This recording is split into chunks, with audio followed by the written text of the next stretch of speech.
ప్రేమలో రెండు రకాలు. ఒకటి ప్రేమిస్తున్నాం, రెండు ప్రేమ ఆశిస్తున్నాం.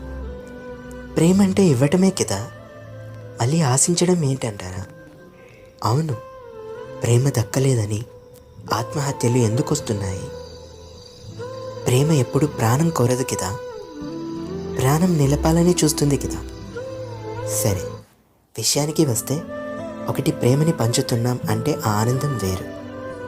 మనం ప్రేమించిన వారి కోసం కష్టాల్ని కూడా ఇష్టంగా చూడటం, వాళ్ళ ఆనందం మన ఆనందంగా, వాళ్ళ బాధ మన బాధగా, మనం ఎంత బాధపడ్డా వాళ్ళని సంతోషంగా చూడటానికి భరించలేని బాధని కూడా ఓర్చుకోవడం, ఏమీ ఆశించకుండా వాళ్ళ కోసం జీవితమే త్యాగం చేయటం.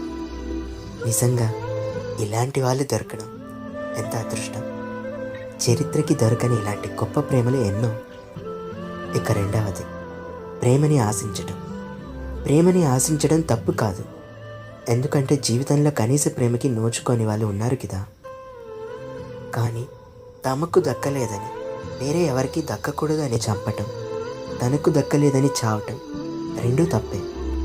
తను ప్రేమించినంత ప్రేమ తన ప్రేమించిన వారు చూపెట్టాలనుకుంటే తప్పే.